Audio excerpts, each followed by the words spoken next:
तमिलनाडु में हिंदी को लेकर बड़ा विरोध हो रहा है।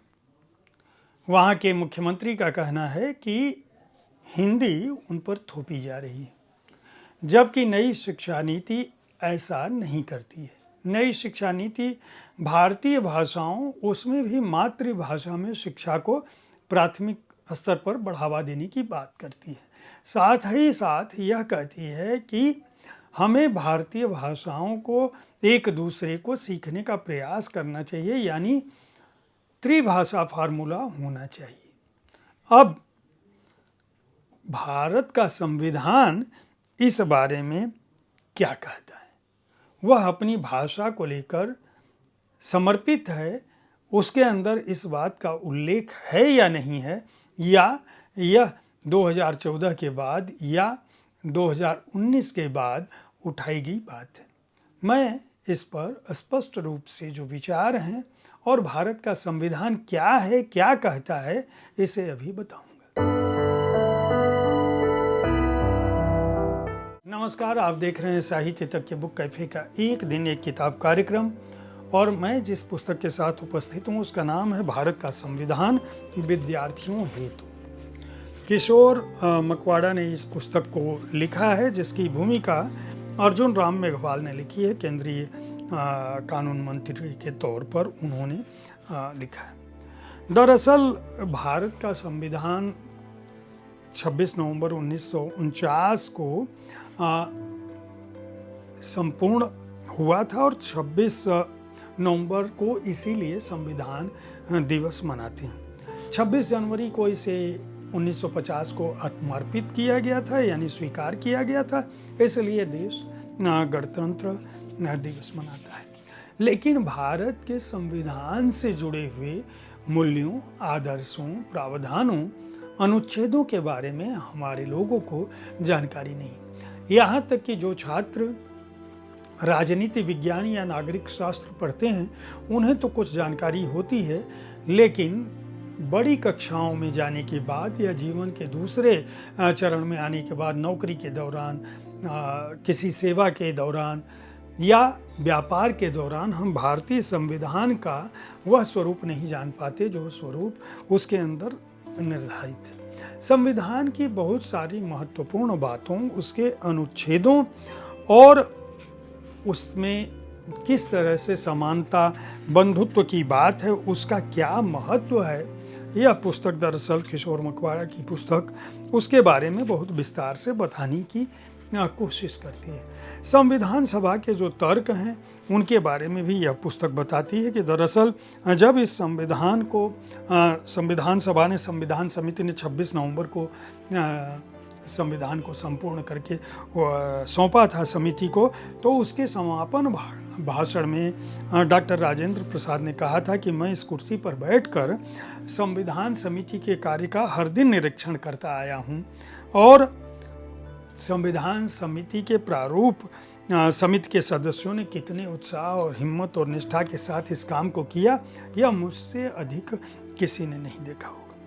बहुत सारे लोगों ने राष्ट्र की जो मूल भावना है, भारतीयों को जो भारत को आज़ादी मिली थी, उसमें क्या कुछ कहना चाहते थे, और क्यों संविधान को यह माना जाता है कि यह समूचे राष्ट्र की अभिव्यक्ति है, समूचे हर भारतीय की अभिव्यक्ति है, हर भारतीय और भारतीयता की आत्मा है। इसकी वजह क्या है? क्योंकि हम समाज में न्याय, स्वतंत्रता, समानता की बात करते हैं, बंधुत्व को प्रोत्साहित करने की बात करते हैं, भारतीय और भारतीय मेरा अपना, इसकी बात करते हैं। हम सभी भारत माँ की संतान हैं, इसलिए आपस में बंधु हैं, सहोदर हैं और खून का रिश्ता है। दरअसल बाबा साहब अम्बेडकर ने क्या कहा था, उनके वचनों को लेकर आजकल बहुत सारे विवाद होते हैं। माना यह जाता है कि बाबा साहब अम्बेडकर ने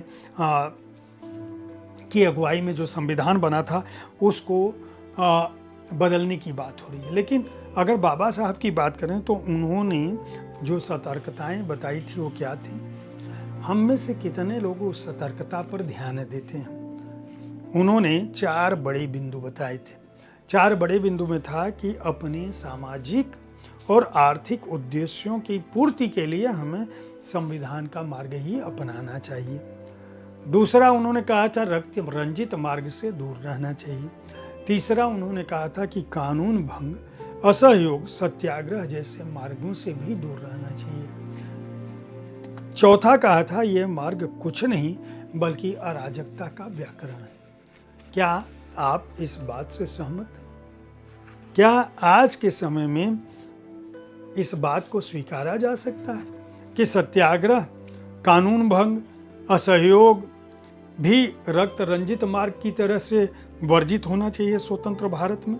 दरअसल अगर बाबा साहब की यह बात मानी गई होती या उनके इस विचार को माना गया होता तो संविधान इस रूप में सामने नहीं आता। संविधान में वाद विवाद, लोकतंत्र की बुनियाद, हमारे समाज की समरसता, उन सब के बारे में बहुत सारी बातें हुई और बहुत सारे रोचक तथ्य इस पुस्तक में हैं जो संविधान का परिचय देते समय यह पुस्तक बताती है।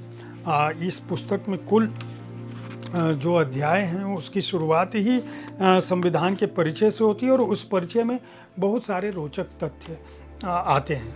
इसका अनुक्रम यह बताता है कि संविधान के परिचय के साथ इसकी शुरुआत होती है और 31वें अध्याय में इस पुस्तक का सार है, जिसमें जो अध्याय हैं उनमें संविधान के अंदर जो भी अनुच्छेद हैं, जो अध्याय हैं, उन सब की बात है कि धार्मिक स्वतंत्रता क्या है, उसका निर्माण कैसे हुआ, मौलिक अधिकार क्या है, स्वतंत्रता क्या है, शोषण के विरुद्ध आपका अधिकार क्या है, संवैधानिक उपचार क्या है, राज्यों के लिए क्या नीति निर्देशक, राष्ट्रपति, उपराष्ट्रपति, प्रधानमंत्री, संसद, राज्यसभा, लोकसभा क्या है, सर्वोच्च न्यायालय, उच्च न्यायालय क्या है, संघवाद क्या है, राज्य सरकारों की संरचना क्या होती है, आपातकालीन अधिकार क्या है, संविधान का संशोधन कैसे किया जा सकता है, नागरिकता महत्व क्या है, अनुसूचित जाति और जनजातियों के कल्याण की क्या भावना है और भारत की राजभाषाएं क्या हैं, यह बहुत प्रमुखता से, राष्ट्रीय प्रतीक क्या है, संविधान को दैनिक जीवन में लागू कैसे करें, यह इस पुस्तक का मुझे लगता है कि सर्वाधिक महत्वपूर्ण अध्याय है। साथ ही साथ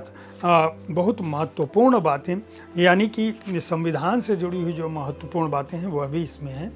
जहाँ से मैंने अपने इस आज के बुक कैफ़े के एक दिन एक किताब कार्यक्रम में वक्तव्य की शुरुआत की थी, इस किताब के बारे में अपनी राय शुरू किया था, तो उस अध्याय पर मैं आता हूँ जो यानी तमिलनाडु में भाषा का जो विवाद है। तो भारतीय संविधान में कुल 22 भाग और 3 उपविभाग हैं, जिसके 17वें भाग में देश की भाषा के लिए समर्पित अध्याय है। स्वभाषा के इर्द गिर्द स्व संस्कृति, स्वदेश, स्वराष्ट्र और सेवा की भावना है। महात्मा गांधी ने दरअसल इसी का उल्लेख किया था। यह संविधान क्यों महत्वपूर्ण है, यह जब आप भारत के मूल संविधान को, संविधान की जो मूल प्रति है उसको देखें, उसकी विभिन्न व्याख्याओं को पढ़ें और अगर आप छात्र हैं और सहज भाषा में, सरल भाषा में समझना चाहते हैं और छात्र नहीं भी हैं तब भी भारत के संविधान को उसकी मूल प्रति से इतर हिंदी में समझना चाहते हैं तो भारत का संविधान विद्यार्थियों हेतु जिस पुस्तक को किशोर मकवाड़ा ने लिखा है उसे खरीद कर पढ़ सकते हैं।